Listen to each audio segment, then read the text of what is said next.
LCM and HCF of two expressions, right, are x square plus 6x plus 8, x into x plus 1 and x plus 1 respectively. Okay, now LCM ఇచ్చాడు sir. LCM కాసాగ్ ఇచ్చాడు. కాసాగ్ ఎంత ఇచ్చాడు? x square plus 6x plus 8 into x plus 1. గాసాబా ఇచ్చాడు. గాసాబా ఎంత ఇచ్చాడు? x plus 1 ఇచ్చాడు. x plus 1 ఇచ్చాడు. దాంట్లో ఒక నంబర్ ఏమి ఇచ్చాడు? x square plus 3x plus 2 ఇచ్చాడు. ఇంకో నంబర్ మనం కనుక్కోవాలి. కాసాగ్ ఇచ్చాడు, గాసాబా ఇచ్చాడు, ఒక నంబర్ని చరరాశుల రూపంలో x రూపంలో ఇచ్చాడు, ఇంకో n2 వాల్యూ ఒకటి కనుక్కోవాలి. ఈ క్వశ్చన్ మిమ్మల్ని అడగంగానే రైట్ చాలా మంది స్టూడెంట్స్ ఫస్ట్ ఏం చేస్తారంటే n1 into n2 equivalent to LCM into HCF. అందరికీ తెలిసిందే. ఇది సబ్స్టిట్యూట్ చేసుకుంటారు. సబ్స్టిట్యూట్ చేసుకొని ఈక్వేషన్ని సాల్వ్ చేసి n2 చేస్తారు. ఖచ్చితంగా కరెక్ట్ పద్ధతి, కానీ ఎక్కువ టైం తీసుకునే పద్ధతి.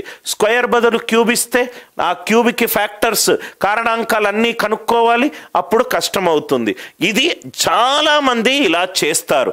ఇలా చేసేటప్పుడు ఖచ్చితంగా మీకు ఆన్సర్ వస్తుంది, కానీ ఎక్కువ టైం పడుతుంది.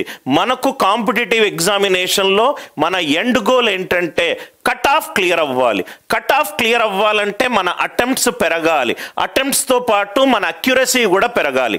ఎక్కువ అటెంప్ట్ చేయాలి, అది కూడా ఎక్కువ అక్యురసీతో అటెంప్ట్ చేయాలి. ఇది మెథడ్ 1. ఆల్మోస్ట్ అందరూ చేస్తారు. కాసాగ్ ఇచ్చాడు, గాసాబా ఇచ్చాడు, ఒక n1 ఇచ్చాడు, n2 కనుక్కోవాలి. ఇది ట్రెడిషనల్ మెథడ్, ఎవరైనా చేస్తారు. నౌ ఇక్కడ చూడండి సార్, ఇట్లాంటి క్వశ్చన్స్ మీకు ఇచ్చినప్పుడు టక్కున మీ బల్బు వెలగాలి సార్. మీరు ఒక్కసారి ఇక్కడ చూడండి సార్. మెథడ్ 2 ఏమిచ్చాడు? కాసాగ్ ఇచ్చాడు, గాసాబా ఇచ్చాడు, n1 ఇచ్చాడు, n2 కనుక్కోవాలి. n1 ఇచ్చాడు, n2 కనుక్కోవాలి. ఎప్పుడైతే నాకు ఈ గాసాబా ఇచ్చాడో ఆన్సర్ అప్పుడే నాకు వచ్చేస్తుంది సార్. ఎందుకనంటే నేను 2 నంబర్లు తీసుకున్నాను అనుకోండి, 12, 18. ఈ 2 నంబర్లా నేను గాసాబా వేస్తే HCF ఆఫ్ 12, 18.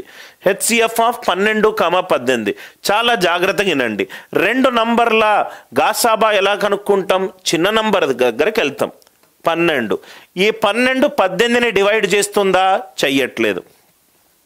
దాని నెక్స్ట్ కారణాంకం రాస్తాం. 12 6 12 యొక్క కారణాంకం. 6 18ని డివైడ్ చేస్తుందా? చేస్తుంది. రైట్. కాబట్టి ఆన్సర్ ఎంత? 6. మళ్ళీ ఎక్స్ప్లెయిన్ చేస్తున్నాను. HCF 2 నంబర్లకు, 3 నంబర్లకు, 4 నంబర్లకు మనము గాసాబా కనుక్కోవాలనుకుంటే చిన్న నంబర్ దగ్గరికి వెళ్తాము. చిన్న నంబర్ దగ్గరికి వెళ్ళి 12 18ని డివైడ్ చేస్తుందా? చెయ్యట్లేదు. చెయ్యనప్పుడు HCF రైట్ ఫ్యాక్టర్ అంటే కారణాంకము. చిన్న నంబర్ అన్ని నంబర్లకు కారణాంకమై ఉండాలి, లేకపోతే చిన్న నంబర్ యొక్క కారణాంకాలు అన్ని నంబర్ల కారణాంకమై ఉండాలి. 12 యొక్క కారణాంకం 6. 6 18ని డివైడ్ చేస్తుంది కాబట్టి 6. నాకు ఇది కాదు ఇంపార్టెంట్.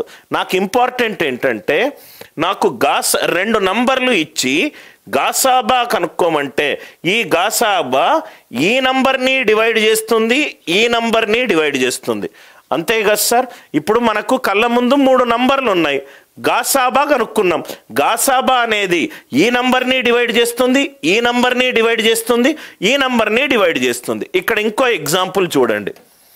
HCF of 4 6 8.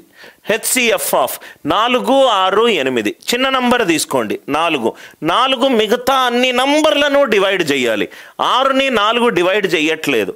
దాని కారణాంకం తీసుకోండి 2. 2 6ని డివైడ్ చేస్తుంది, 2 8ని డివైడ్ చేస్తుంది. కాబట్టి చిన్న నంబర్ యొక్క కారణాంకము ఆన్సర్ ఎంత? 2. 2 4ని డివైడ్ చేస్తుంది, 2 6ని డివైడ్ చేస్తుంది, 2 8ని డివైడ్ చేస్తుంది. ఎప్పుడైతే క్వశ్చన్లో నేను ఇప్పుడు చెప్పబోయే పాయింట్ మీకు నోట్స్లో ఉండాలి సార్. ఎప్పుడైతే క్వశ్చన్లో ఎప్పుడైతే క్వశ్చన్లో గాసాబా ఇచ్చాడో ఆ గాసాబా అనేది ఇచ్చిన ప్రతి నంబర్కి కారణాంకమై ఉండాలి. మళ్ళీ రిపీట్ చేస్తున్నాను, క్వశ్చన్లో గాసాబా గనక కనబడితే అది ఇచ్చిన ప్రతి నంబర్ని డివైడ్ చేయాలి. అంటే ఇచ్చిన నంబర్ ఏంటి, x+1, అది ప్రతి నంబర్ని డివైడ్ చేయాలి. x+1 ఎప్పుడు కారణాంకం అవుతుంది సార్? మీకు నేను ఆల్జీబ్రాలో చెప్పాను, రైట్ సైడ్ నుంచి లెఫ్ట్ సైడ్ రావాలి. ఈవెన్ పవర్స్ ఆఫ్ x ముందున్న కాన్స్టెంట్ని కౌంట్ చేయాలి. 2+1 ఎంత, 3, equivalent to 3, 3 equivalent to 3. n1కి x+1 1. కాన్స్టెంట్లో 4+1 ఎంత, 5, 5 ఈక్వలెంట్ టు 5. ఇది కాదు, ఇది కాదు, ఇది కాదు.